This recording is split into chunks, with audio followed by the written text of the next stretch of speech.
Aminata woke up to the warm, familiar smell of sizzling akara drifting from the kitchen, mingling with the soft, cheerful laughter of her younger siblings playing outside. Sunlight filtered through the curtains of their small Accra home, and for a moment, everything felt perfect. Then Mama Binta, her grandmother, appeared in the doorway with the kind of smile that made her heart skip. She had just surprised the family with an incredible gift, a $100,000 trip to Cape Verde. Flights, hotels, excursions, all of it taken care of. Aminata's eyes widened, her mind spinning with the possibilities. Beaches with golden sand, colorful markets, music floating through the streets, and adventures she had only ever dreamed about. Her siblings squealed with excitement, racing around to pack their bags, their joy contagious. Aminata grabbed her suitcase and danced around, imagining herself exploring new places, tasting new foods, and feeling the thrill of traveling with her family. But then, in the middle of her daydream, her father, Kofi, leaned close and whispered something that froze her blood. "I forgot your ticket, Aminata. Just stay home today." Her heart sank. The suitcase in her hands suddenly felt heavy, her mouth dry. The excitement that had been bubbling inside her evaporated instantly, leaving confusion and disbelief in its place. She looked from her packed bags to her father's calm face, unable to understand why she was being left behind. The joy of a lifetime adventure had vanished in a single sentence, replaced by a bitter, sharp question. Why her? Aminata sat on her bed, staring at the neatly packed suitcases her siblings had prepared. The bright colors of their clothes and the carefully folded shoes seemed to mock her. She had spent years helping her family in ways no one seemed to notice, paying school fees when money was tight, running errands, cooking meals, and cleaning the house.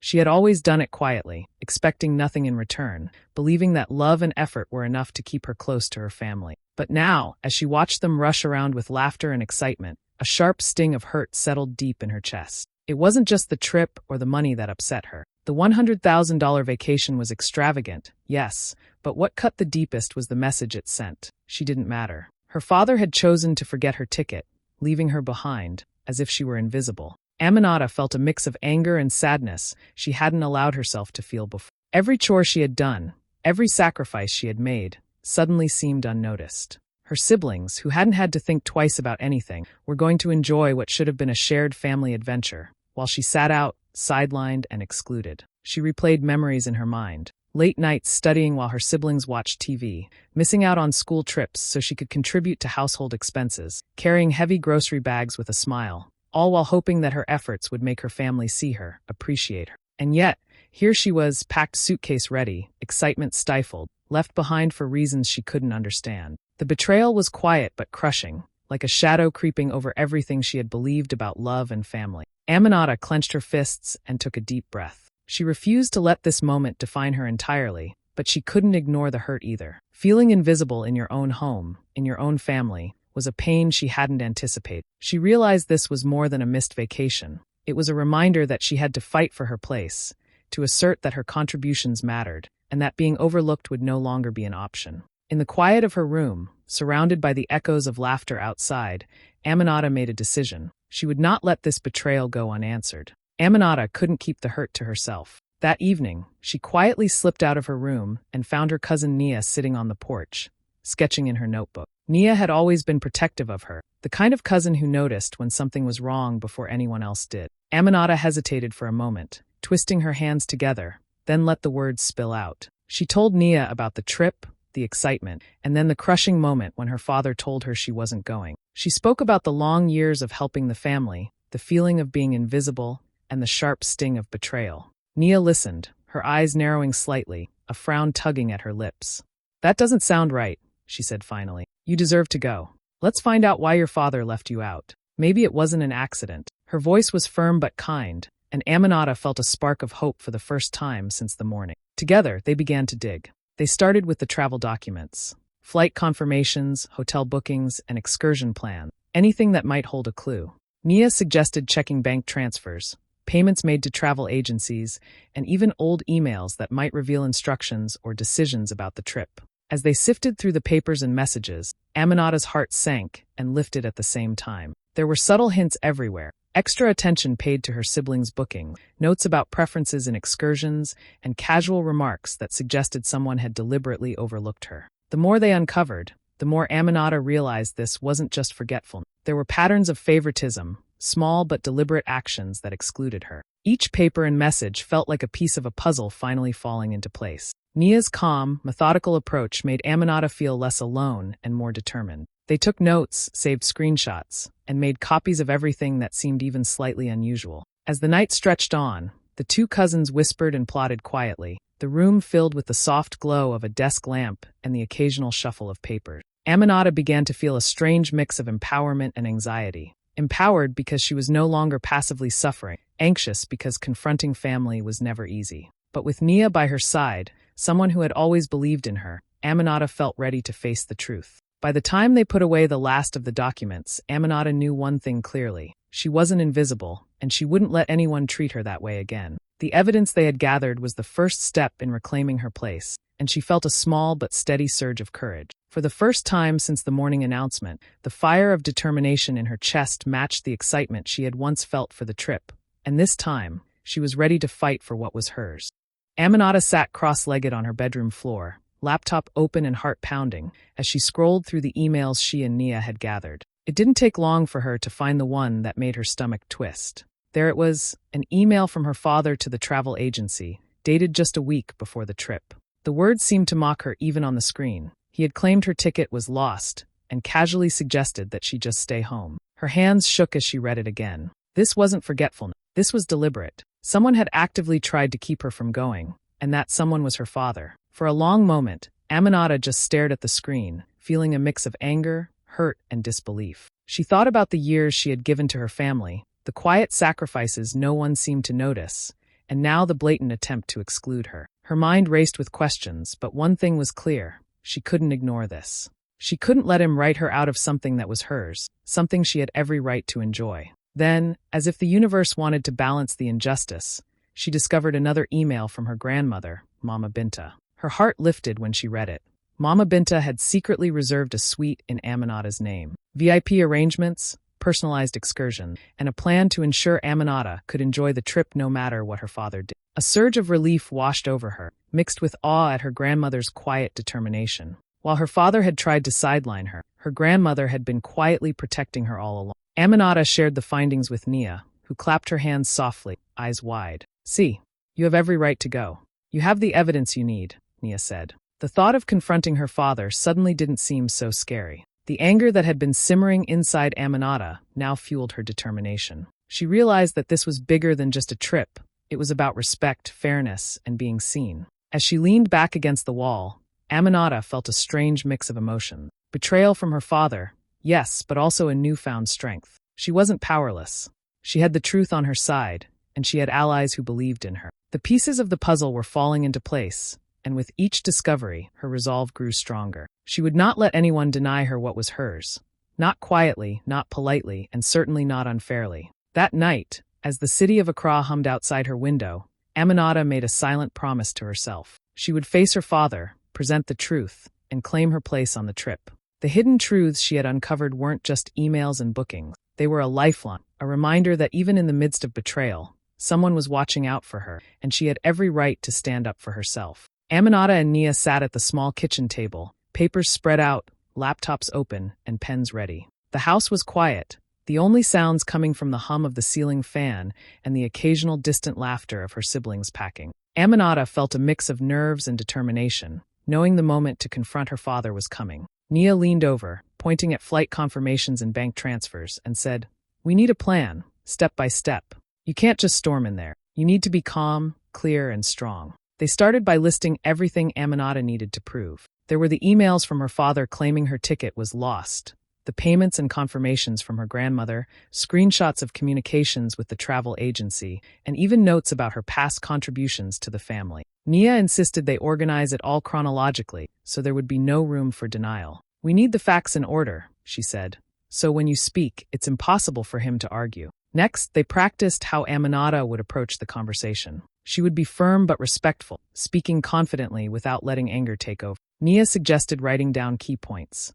How she had supported the family for years, how her father had deliberately tried to exclude her, and how her grandmother had stepped in to ensure she wasn't left behind. They even role-played, with Nia pretending to be Kofi, asking tough questions and testing Aminata's responses. Each time, Aminata felt her confidence grow. They also mapped out potential obstacles. What if her father denied the email? What if he tried to turn the conversation into an argument? Aminata and Nia decided to rely on the documents and screenshots, letting the evidence speak for itself. They labeled everything, made digital and printed copies, and even saved backups on Nia's laptop. Every detail mattered. Every step was deliberate. Finally, they talked about timing. The confrontation had to be when her father was calm, not distracted by work or other family matters. They agreed on a quiet evening when her siblings were occupied, so Aminata could focus fully on the conversation. Nia promised to be there for support, but Aminata knew she had to speak for herself. By the end of the night, the plan was complete.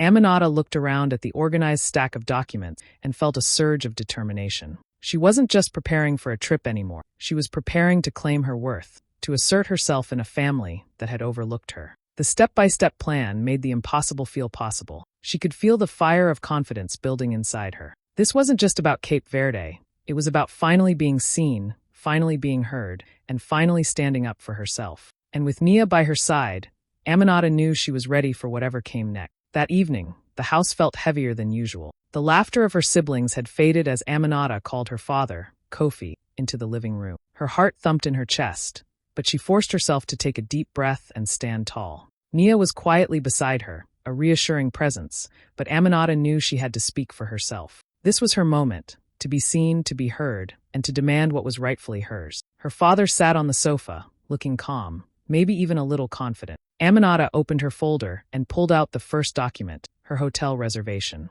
"Dad," she began, her voice steady. "This is my booking, confirmed by Grandma Binta. She made sure I have a place on this trip." She laid the paper carefully on the coffee table, sliding it toward him. His eyes flicked over it, briefly meeting hers, but he didn't say anything. Next came the flight confirmation and emails. Aminata spoke clearly, almost like she was telling a story, showing the dates, the names, and the payments made. "And this," she said, holding up a screenshot of her father's email to the travel agency, "is where you claimed my ticket was lost and suggested I stay home." She didn't yell, didn't cry, but every word carried the weight of years she had been overlooked, ignored, and treated as less than. Kofi's confident demeanor began to falter. Aminata could see it in the slight tremor of his hand, the way he avoided eye contact. She continued, calmly explaining how her grandmother had quietly ensured her spot on the trip, how all the evidence pointed to deliberate exclusion, and how her contributions to the family had been ignored for far too long. Each piece of paper, each screenshot, each fact chipped away at the story he had always told,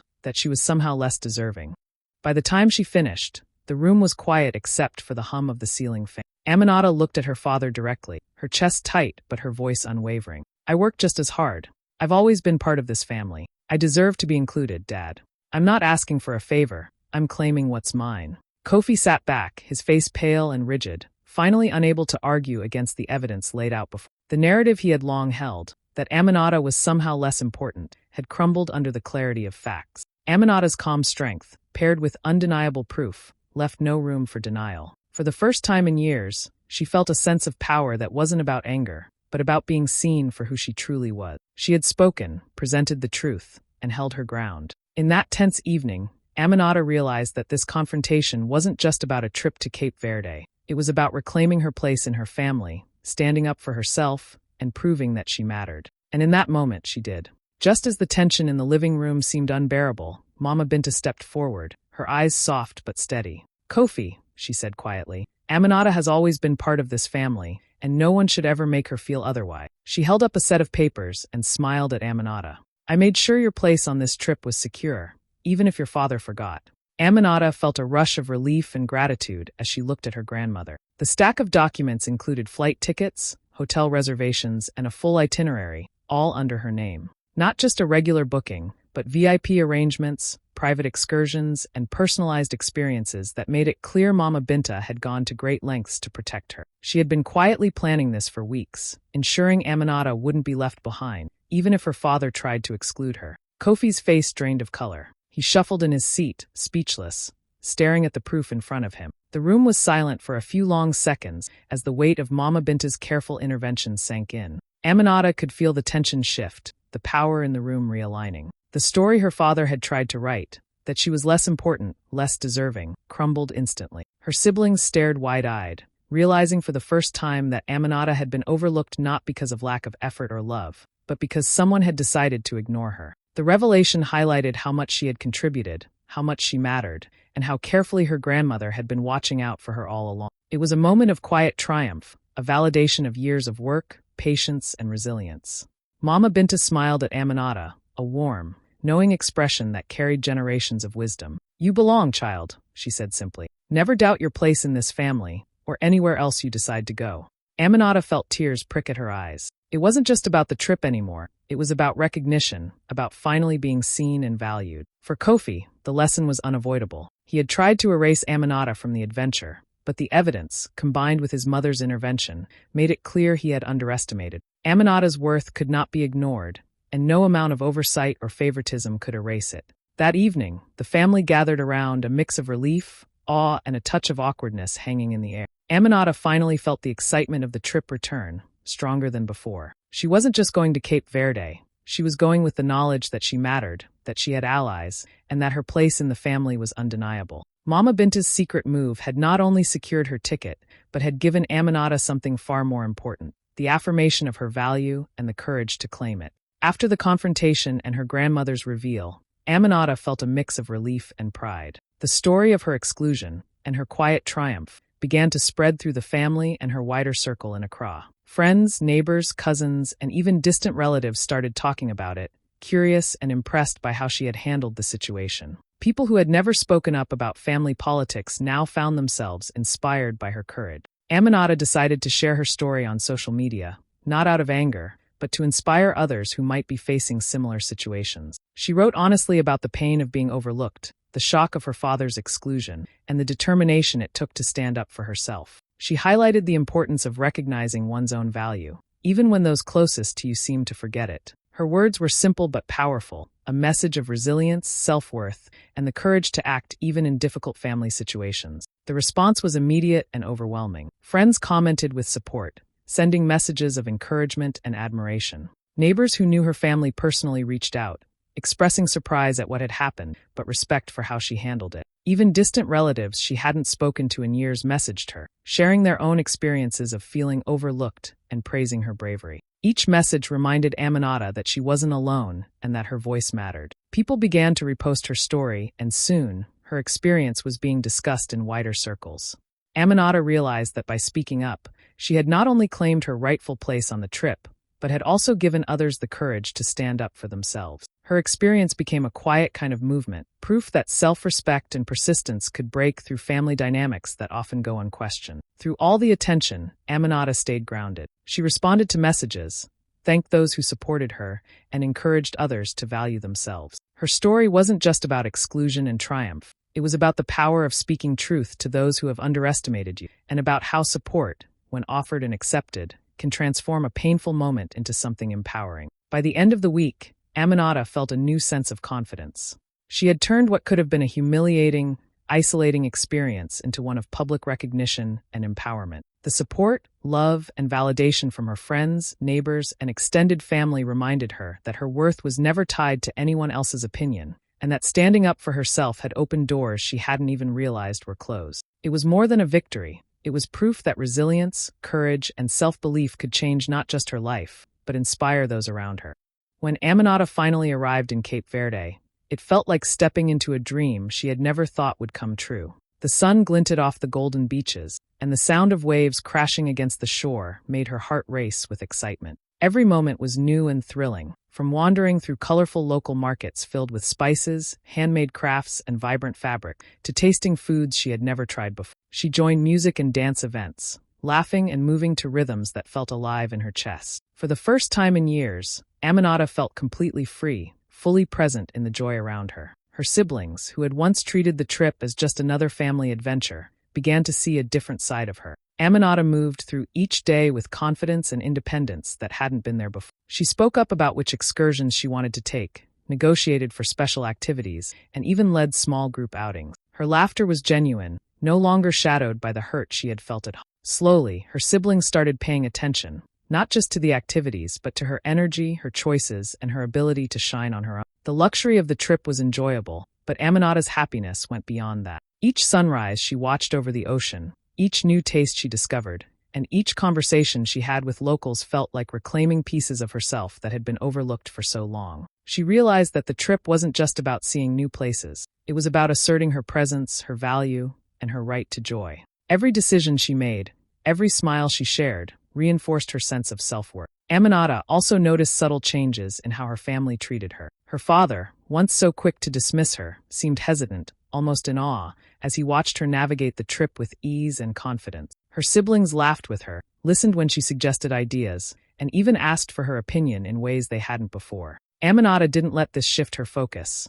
She knew this was her moment, and she embraced it fully. By the end of the trip, Aminata felt transformed. Cape Verde had given her more than memories. It had given her a renewed sense of self. She had taken a space that others tried to deny her and filled it with courage, curiosity, and joy. Each day she spent exploring, learning, and connecting reinforced that her happiness wasn't dependent on anyone else's approval. It was hers to claim. The trip had started as a family adventure, but for Aminata, it became a journey of reclaiming her voice, her confidence, and her rightful place in both her family and the world. When Aminata returned home to Accra, she felt different, stronger, calmer, and more certain of her own worth. The trip to Cape Verde had been more than a vacation. It had been a lesson in courage, self-respect, and claiming what belongs to you. She thought about all the times she had felt overlooked or invisible in her own family and realized that those moments didn't define her. Her value had always been there. It just needed her to stand up and show it. Aminata began sharing her experiences with younger relatives, teaching them the importance of planning, speaking up, and believing in themselves. She told them how she had gathered evidence, faced her father, and insisted on being included. Her story became more than just a family tale. It was a guide, a way to inspire others to recognize their own worth even when others try to diminish it. Watching the younger cousins listen, eyes wide and eager, reminded her of how powerful example can be. Her father, Kofi, had changed too. He no longer dismissed her contributions or underestimated. He had seen her determination firsthand and had to acknowledge her strength. Aminata didn't hold grudges, but she also didn't let past neglect go unnoticed. Instead, she used it as a foundation to reinforce her voice in the family. Aminata's triumph became a quiet symbol for anyone who has been sidelined by their own family. It showed that courage, preparation, and self-belief can turn exclusion into empowerment. She learned that standing up for yourself doesn't make you selfish. It makes you aware of your own value. And most importantly, she discovered that when you claim your place with confidence, you not only change your own life, but also inspire those around you to see their own worth. Her story, once private and painful, had become a beacon of strength, resilience, and hope.